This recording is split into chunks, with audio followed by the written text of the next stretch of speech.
Know about what groundwater sustainability is. So a few of you, good. So important to make sure that we break that down in an educational level that people can understand, and very important that we're using the right language. So what I would do in this instance, that I would go to my go-to expert in farming, Chuku, and I would say, like, Chuku, how do we do this, right? And I think that's the idea, is that when we have issues like this where our residents need more awareness, that we bring in the right people who understand these issues and can help inform it. I am not a Hmong community person. I am Latina, but I do relate to a lot of the needs in terms of education and messaging and being able to inform our community to be more knowledgeable about how things are impacting them. It's the same approach that I've used when we talked about active transportation, the same approach when we talk about the need to improve our parks. Right? Everything that is affecting our community, they need to be very aware of it, and the way they become aware of it is making sure that we do our due diligence of making these issues easy to understand and in the right language that our residents need. So that's both language and literacy, and so that would be my approach to trying to continue to educate the community about grammar. Thank you. Thank you both for respecting the time. All right, Brian, this question is for you.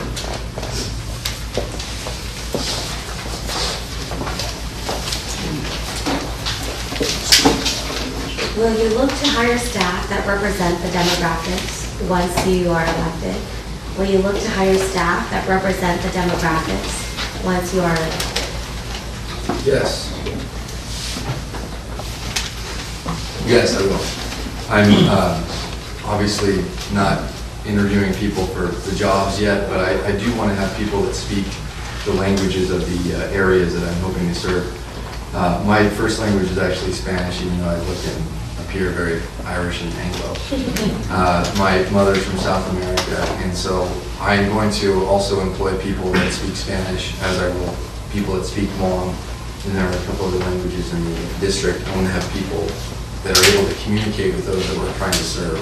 So for me, it's very important to make sure that, including there's Punjabi too, there's, I know a few words in that language, but that's about the extent of it. But the important point is to communicate with people and have an open door so that there's not a barrier to understanding a dialogue that can otherwise happen because of the language.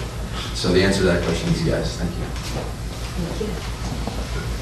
So at this time, the three of you will be asked to make your closing remarks. If you'd like to take. Remember the last question? I was asked by a community member to ask this question. Why should the Hmong community vote for you? So pretty much going to take what I was going to say in my closing statement, because I'm going to represent you, right? Because when I go to City Hall, you as part of the community should have as much access to City Hall and to my office as I do. It's not a private space; it's a public space. And I probably couldn't fit everybody in Sherman to my one office, right? But we have conference rooms, right? We have several of them, and so I'm asking you to elect me, I'm asking you to support me, because that's a boost for all of us.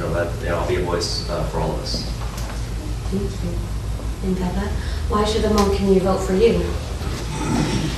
Well, I think that I've already demonstrated my commitment to working with the Hmong community through my long-standing years of partnering with the National Hmong American Farmers. I think also my commitment is demonstrated in terms of the people that I have already brought on to my campaign who are volunteering. I think that I know the struggles of being a new American. I know the struggles of being born in poverty.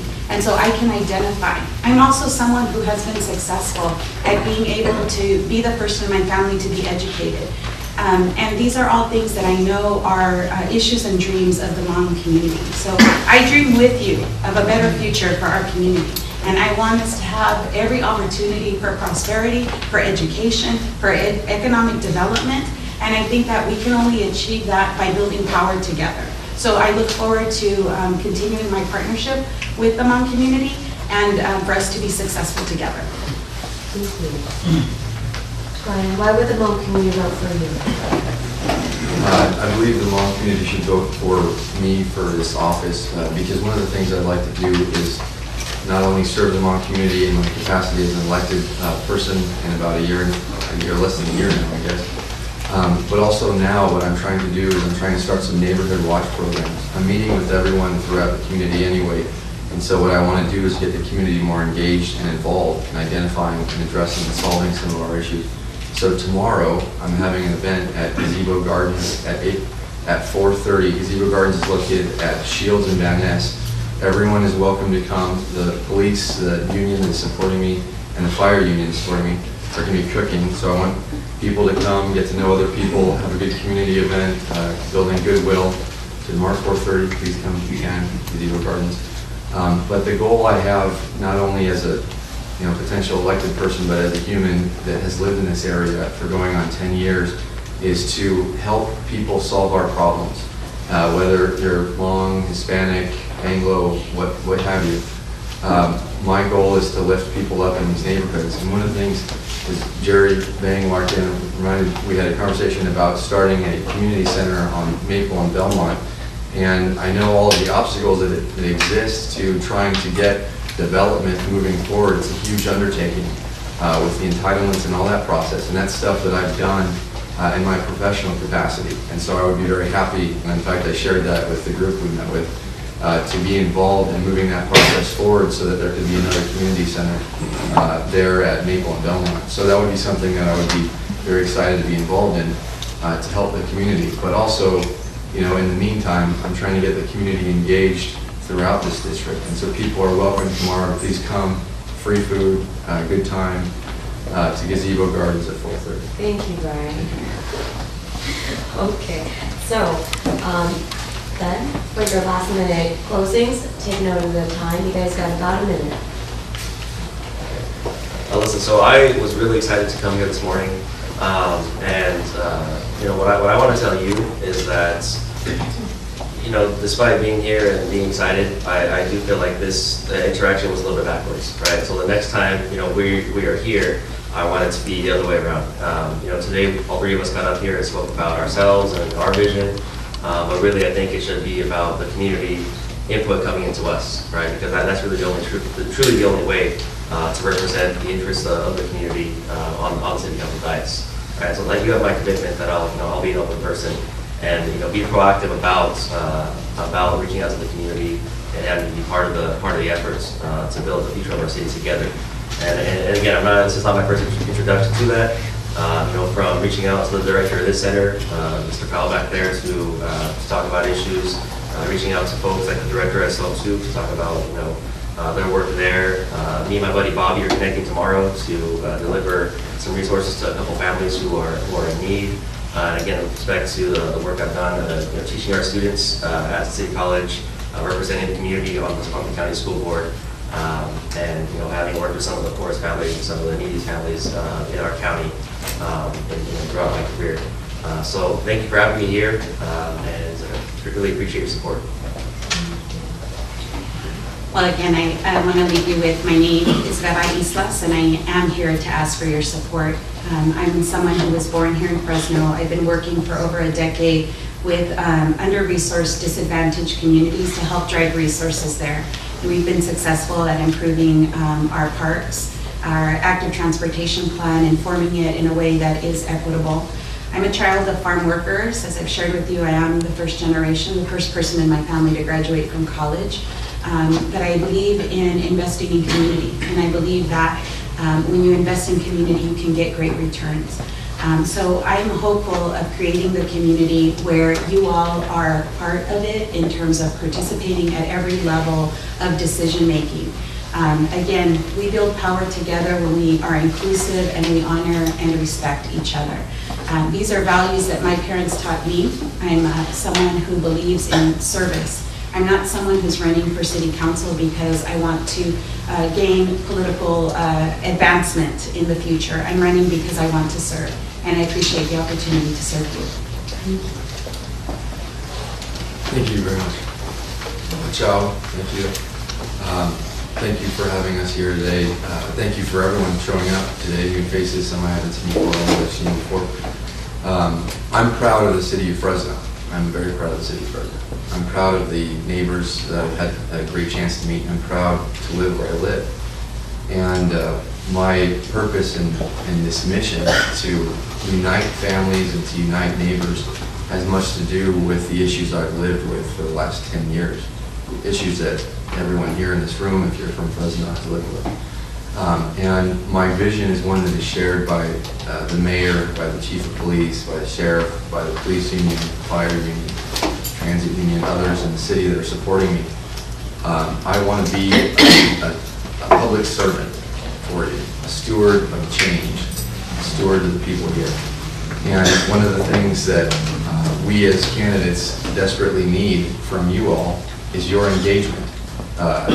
Get involved. If there's any one of us that you think is someone that you could stand behind or stand with, get involved, because you can be a part of changing the community and improving the community. And I very sincerely believe that. Also, please come tomorrow, April 22nd, if you can, 4:30. And I'm very honored to be here and hopefully to be your representative for those who live in District 7 this time next year. Thank you.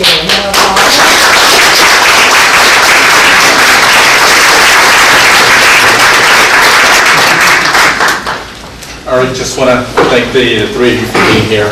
We're excited and we look forward to voting. Thank you. Thank you. Thank you.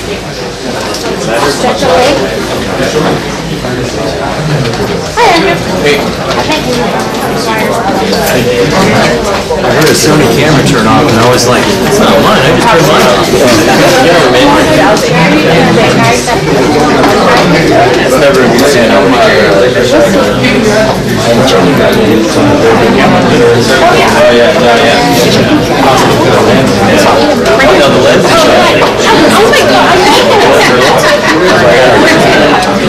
But actually works a lot.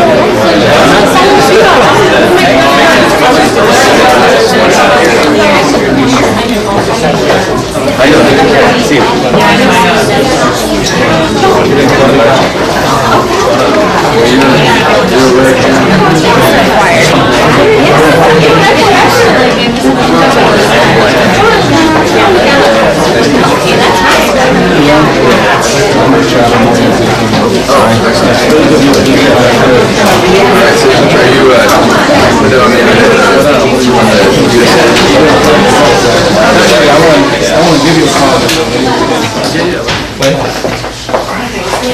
Thank you, everybody. These are the candidates for Congressional District 2. 22. Okay. If you guys could take a minute to do your introduction. Good morning, everyone. My name is Andrew Jans. I am a Deputy District Attorney with the Fresno County DA's office, currently assigned to the Violent Crimes Unit. I grew up in the district. The district's my home, and I come from a family of working class Americans. My parents were both immigrants to this country. One of the first things that people always ask me, and someone just throw it out there right now, is what race are you? People always ask because I'm sort of racially ambiguous, I think, to a lot of people. But my mom's from Thailand, and so I grew up speaking Thai, and Thai was actually my first language. Any Thai speakers here today? I know that sometimes some folks in this community speak Thai and Hmong, and so that's how I grew up. Learned English as I started in school, and running in this race to represent the 22nd District. Proud to be up here with two other great candidates. It's time for a change. We need to get Devin Nunes out of office, and I'm so proud to be up here with the other candidates today.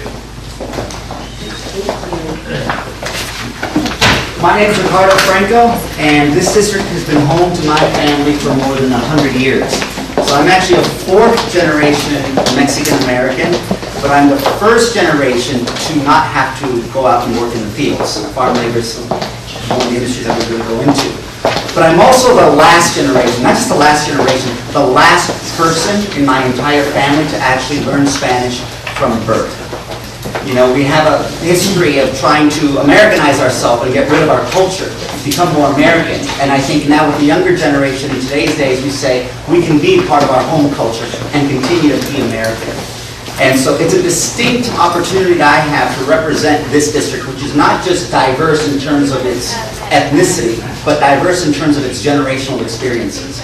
So I come from the private sector, both in security and education, and now technology as well. And I've been in sales and operations my entire career, wanting to come back. My parents were both in public service and higher education and also in social work. So that's always kind of been my calling, and I would love to be a representative and move this valley forward. Nói chung, cũng lúc đây bà bị biệt từ phía mong sinh thọ, lúc xã hội sẽ được chào nên sẽ tôi nào cũng nào. You guys, thank you very much for coming here, and I'm very pleased to see everyone participate in this. This is something that our community needs to continue to do. I am the current CEO of Greater Fresno Health Organization, King's Biomedical Clinic just across the street. I'm also a founder and an executive at Health and Life Organization. Some of you know it as Sacramento Community Clinics up in Sacramento. I have dedicated, the one thing I want you guys to realize, that I have dedicated the last 15 years of my life in providing services and building our community. I provided hundreds of jobs for our community. I believe we have the largest organization hiring the most Hmong people, period, in this country. We have hundreds of employees. I've given scholarships, tens of thousands of dollars scholarships to propel our community, and I want to be able to bring that to the next level, give us a seat at the table in federal Congress, and I think the time is now, so I'd like to do that. Thank you. Thank you. So as you know, this first round is going to be general Hmong community questions. We will all be getting a different question. So this question will be for Andrew. Who are some of the Hmong community members and organizations that you have worked with? Who are some of the Hmong community members and organizations that you have worked with? This being a federal race, federal issues being one of the most important things to talk about in running for Congress, one of the folks that I reached out to almost right off the bat were folks in the Hmong community who are veterans and folks that have served in our armed forces, many of which served during the Vietnam War that have not been able to get recognition for VA benefits. And so that was one of the first things that I did when I jumped in this race. One of the people that I've been working with over there is Baher. He's been helping me with a lot of the issues with respect to VA benefits and things like that. And so I'm very proud to be endorsed by related organizations that represent a lot of the folks who work over at the VA hospital, and I think that's one of the most important issues from a federal perspective with respect to the Hmong community.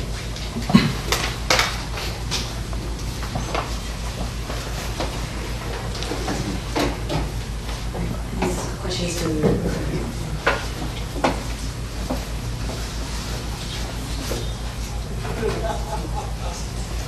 In what capacity have you worked with the Hmong community? In what capacity have you worked with the Hmong community?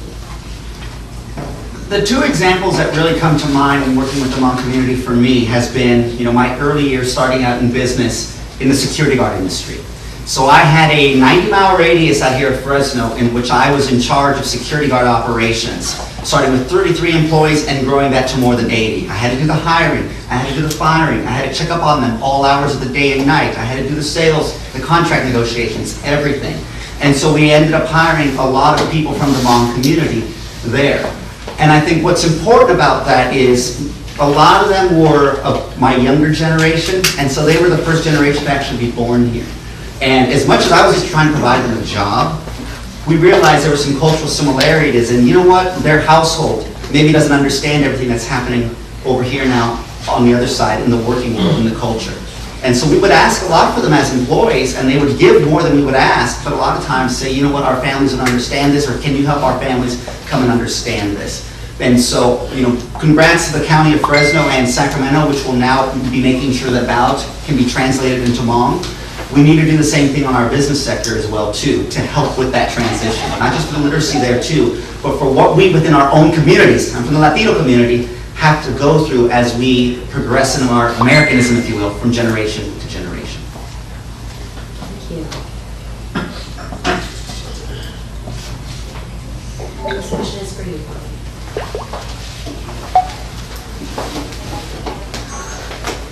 What are some of the challenges that the Hmong community faces? What are some of the challenges that the Hmong community faces?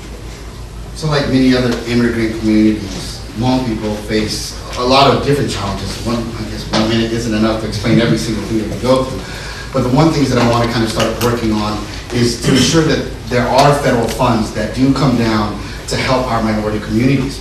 And as we split those up to, in particular, we'll say to the Hmong community, we need to make sure that every dollar that is brought down from federal government gets down to our communities.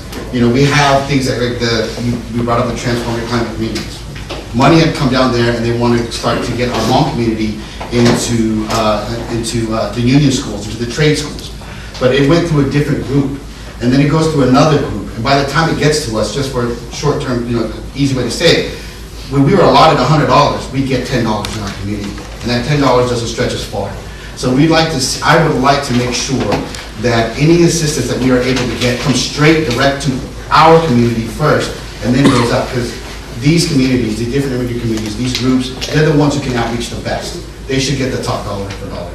And so that is one place that I want to work in. We face a lot of other areas where I believe that we have a stereotype across this country as being criminals.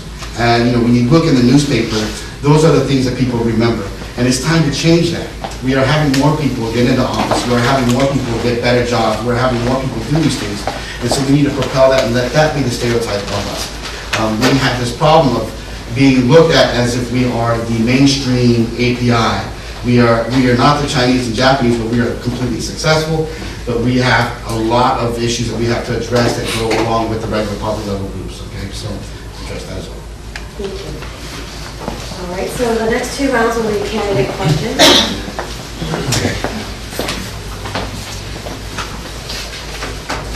And pick some leads.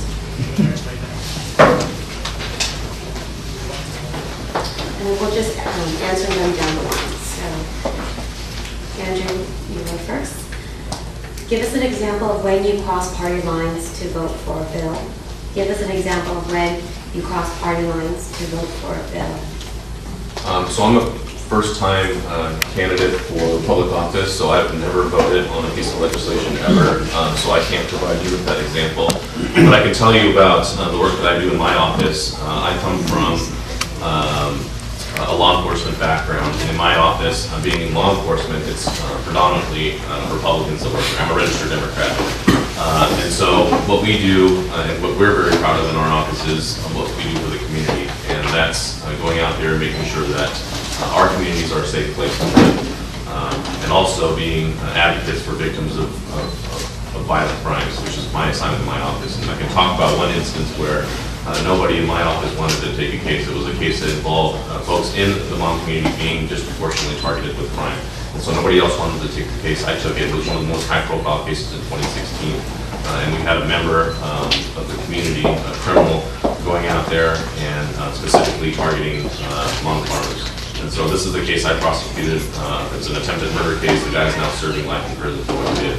And so I'm very proud of the fact that I was able to work there with people in my office to get this case done, Republicans or Democrats. And so when I go to Congress, I hope to utilize the same approach and being somebody that's bipartisan, reaching across the aisle.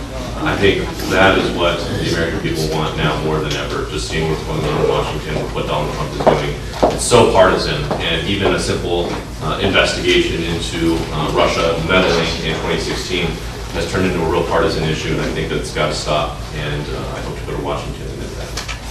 Thank you.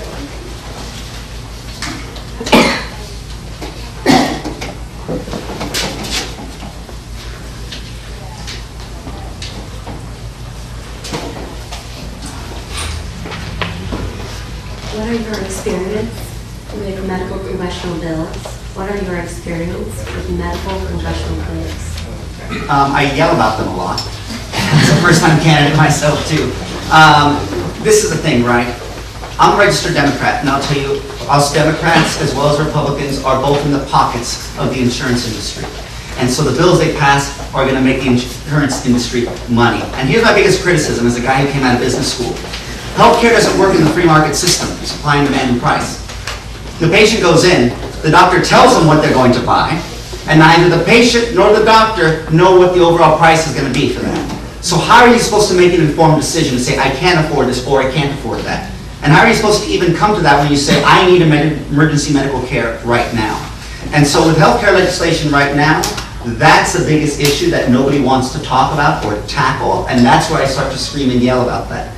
People want to privatize things and put it in the free market, but it doesn't work for everything in terms of healthcare. When you need emergency services, you need emergency services. When you can get preventive services and immunizations, those are something where maybe you can think about it a little bit, but they're still crucial to overall health within our communities. And so what I look to seek is a system like Medicare for All, which brings healthcare to everybody, so we don't have to worry about it. If you're an employer, it brings down your cost on payroll per person about 20%, and brings down your workers' comp insurance down to about nothing as well, too. So that's why I want to see a bill like that and change the dialogue on this. And so instead of making money for insurance companies, how can we make sure everyone has coverage, access to health care, and everyone comes to work happy and healthy?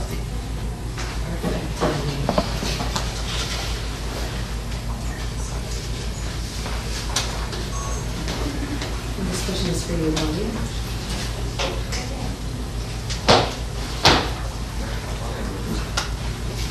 How will you ensure that the high-speed rail include the Hmong community in their workforce and job opportunities? How will you ensure that the high-speed rail include the Hmong community in their workforce and job opportunities? Okay, so there's a lot, like, one of the problems I talked about earlier is that money coming down from federal government, coming down that should be allotted to the different groups that are out here. Federal funds that come down, there are times where a lot of that money is supposed to go, have a priority to certain contractors, to women, to people of color, to those things.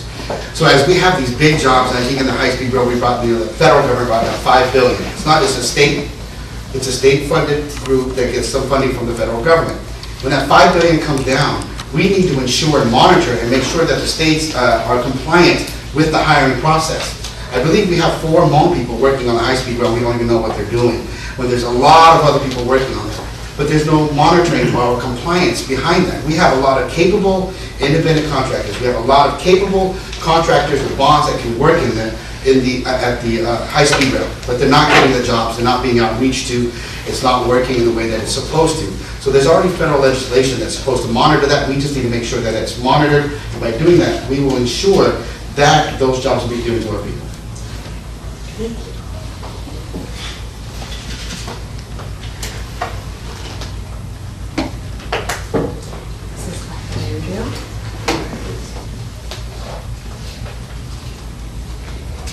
Will you support the Hmong veterans' effort?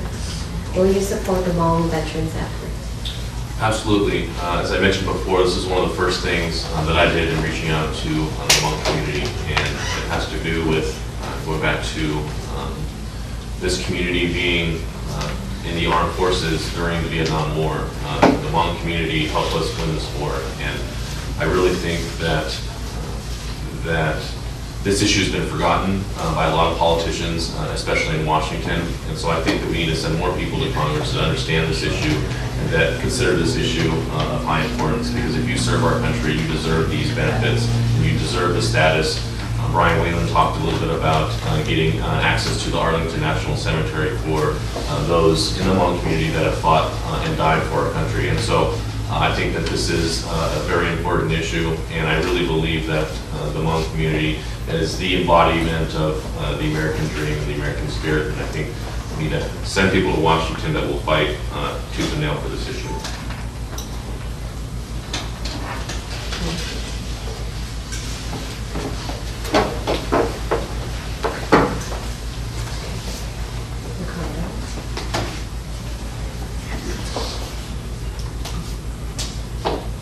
What statewide issues have you worked on with the Hmong community?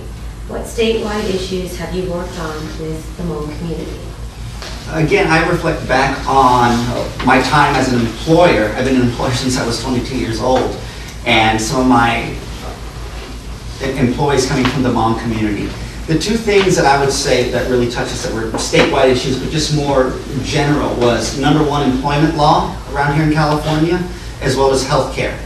And I employed a lot of young people, especially, that were not used to the way our healthcare system works, and then having to help them navigate our healthcare system. What do I choose? What does a premium mean? What does your co-pays mean, etc. And it was so difficult sometimes because the words didn't translate exactly into the native languages, and I don't speak Hmong at home. I speak Spanish, but that's the community I come from. And I think that really touched me to see, I, as a natural fourth-generation American, have trouble explaining this to my other fellow fourth-generation Americans. And now trying to do that from somebody who comes from a different culture is very difficult sometimes. As well as the employment laws, because us immigrants, we work so hard, and a lot of times we overwork in terms of the state laws that we have in California, of what you're allowed to do and what you're not allowed to do, and saying, for the greater good of everybody, this is how things work. And sometimes those laws don't exactly seem, for lack of a better word, just common sense. They don't seem really beneficial, but it's just the way that the state laws work sometimes that I think don't reflect the values that we have within our communities when it comes to the definition of work. Why is it that we have to go home early? Why must we be mandated to go ahead and take these lunches when we just want to keep going? So those are the ones that come to mind. Thank you. This question is for Bonnie.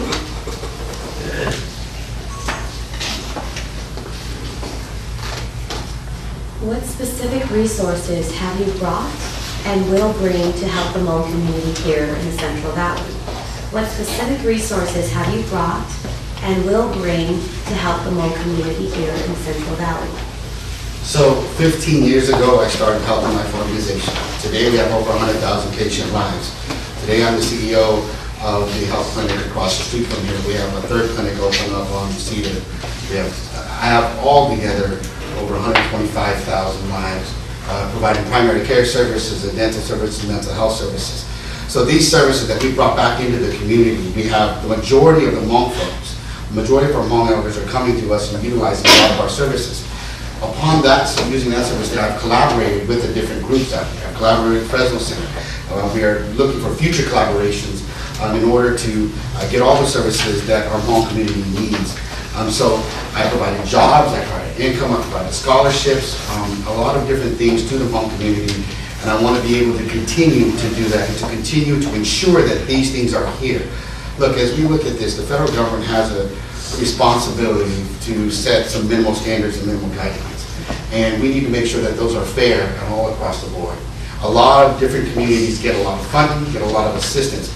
We need to get our equitable share of that as well. And so I'm fighting to continually do that. I'm doing that with the team that I have. A lot of you here are representatives and advocates for your different groups, and you're continuing to do that. We need to also get the help from the different government entities that are providing services to other people. Give it to us as well, because we're doing a darn good job at it, but we need more help. Thank you. Lastly, clerical question. Each of you will answer. Why should the Hmong community vote for you? Thank you. Thank you for allowing me to be here today. I think that we need to send more Asian American candidates to Congress. Asian Americans are underrepresented in the House of Representatives and in the Senate. And so we need to send more candidates that come from this background because we understand what each other has gone through. Being immigrants, being working class folks, being people who start businesses. And so I want to have an approach to, especially with what we saw this past year with the Trump tax plan. In my opinion, I think the priorities in this plan were all screwed up. And so I want to go to Congress and make sure that we repeal this piece of legislation and put the priority behind working class families. They're the ones that deserve the tax cuts. Small businesses here in Fresno County, and especially amongst the Hmong community, is the backbone of our economy. And so we need to send candidates to Congress that prioritize this over the millionaires and the billionaires and the corporations that are getting all the tax cuts. So I think that this is probably the number one reason why the Hmong community should support me in my campaign for Congress. So again, as someone who comes from an immigrant family that's been here a long time, we were something like 17% of the population in California, yet we are 25% of all dead from Vietnam. And now here in our district, we're about half Latino. And over that time period, my family and other people that come from our community can tell you what's worked to get us there and the pains and the struggles we've had over generation after generation. And we know that story always continues to evolve here. And I think that's where our two communities are very similar, and in which we share that story, especially in the transitions from generation to generation. But being a representative in Congress is a little bit different. You need to get support from more than 200 people to get anything done there. As great as all of our ideas are here, anywhere, if you can't get buy-on from other people throughout the entire country, then it's not going to go anywhere. And so that's where my experience in working all around the country in different communities, from Minnesota all the way to Nebraska, Texas, the Northeast and the South, you name it, I've been there. I know how to relate to them and how to unite them together. So just like we're here for the first time, some of us, bridging our communities within our own Central Valley, I know how to do the same thing across the country, because I've been doing that in my own professional career. And so you're going to want someone like me to represent not just the Hmong community, but the Central Valley and every other community as a whole, to bring us together and get that legislation across the country. Thank you. And lastly, Bobby, why should the Hmong community vote for you? So it's easy to say I'm Hmong and you should vote for me, but it's not just that, right? We don't want to vote just for a person because of their race and ethnicity. I want you to look at my track record of everything that I've done over the last 15 years. I'm a candidate with over a decade of experience of working with the disenfranchised communities, making an actual difference. You can look at on paper how many patients we've serviced, how many employees we've hired, how much money I've introduced back into the economy for our Hmong people, for all the different immigrant populations here in the Central Valley. So I've done that and I continue to do that. And when I get a seat at the table, I can't forget you. You are part of it. You are, when I look in the mirror, you are there. So I can't forget you when I get there, okay? And I will always remember all the other immigrant communities. I will remember the entire community, because we have a job to represent the entire country as well as the people in this district. But as you look at it, you guys understand that I know the problems that we go through, and you can see the track record of how hard I fight to take care of everybody that's around, to take care of the people that we need to take care of. And I will do my job, and I continue to do my job. So I believe that voting for me helps our community. It pushes us forward. You see the impacts of just running for office. The impacts that we'll see to be the first Hmong congressman. That'll be also a great thing for our community living here in this country. So that's a reason why. And then just a concluding remarks. Folks, look what's going on in Washington today. You have a Trump administration and his associates, 19 indictments that have been issued related to this president or his campaign team. Look at all these allegations related to Stormy Daniels and the porn star. We are in really weird times right now, folks. And I really believe that this is going to be one of the most important elections in a generation. Now more than ever, we need to send good, ethical people to Congress. And I'm somebody that has devoted my life to this community. It's my home. I fight for it every single day as a deputy DA. And so I want to go to Washington and really be your champion for this region and for the Central Valley, for your communities. And we can do things like economic development. We can reinvest in our communities. We can talk about infrastructure, the water projects that we need here. We need better health care, better education. We deserve better than what we have now, and for far too long we've had politicians that go to Washington and advance their own political agenda and not work for the people that they represent. So I want to be somebody that represents you. So I ask for your support and I ask for your vote. Thank you very much. So when it comes down to the issues facing the Valley and how to get things done, I honestly and candidly believe that no one knows more about those issues than I do and has had that experience.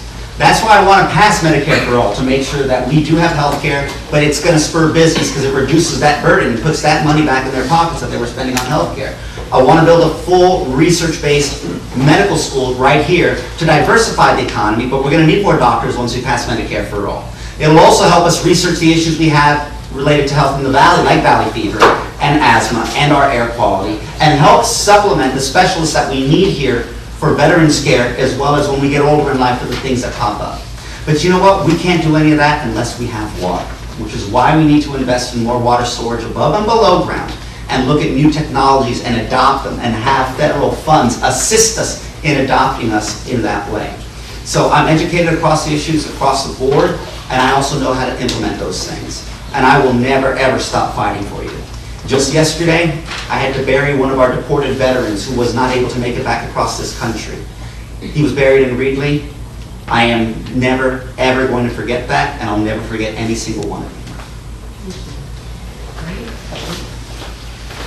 Okay, so this is very important. As we have 3 candidates up here that showed up to talk to the Hmong community. Okay, there are other people in the race that are not here. There's an incumbent that is not here. It's time for a change. We put forth, the 3 of us, to put our lives out there to run for office, to take that step. The next thing is really, honestly, to ask you to vote. You have to vote. You have to call all your family members, call everyone, and ask them to vote. It is important. With your vote, we can have real change. With your vote, we can make things happen. So I ask that you tell everyone to vote. You know, I've gone to different doors, and I've seen our SGU that have become citizens, 81 years old. I knock on their door, and I ask them for their vote. But they have 4 or 5 people in the house that could be registered voters, and they're not registered voters. They're not on a list, on the walk list. So we ask them to register. We ask them to vote. So it's very important. 2 weeks. The vote by mail ballots, they come out. And a lot of our community does a permanent vote by mail. You need to tell everyone to vote. You need to contact each person and say, please vote. You need help in that. Whoever you choose that's here, it needs to go that way. And then after we hit primary, okay, we understand that the person who isn't here, Mr. Devin Nunes, is not here. Okay, some of you may like him, because I know we have a lot of conservative Republican Hmong folks. You need to vote.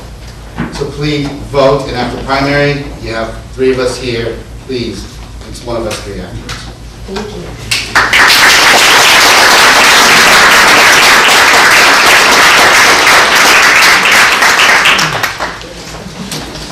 Andrew, Cardinal Bobby, thank you for being here.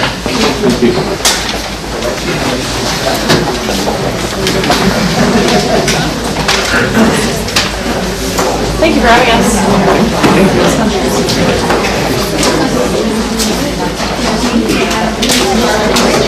Thank you for being here. Enthusiasm. Thank you. Yeah, right. To be there laying around.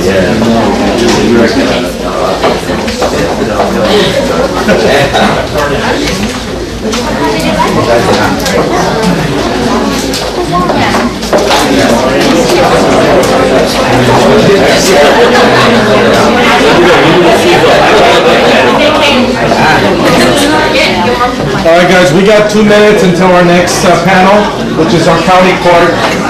So, I'd like everybody to take your seat as well.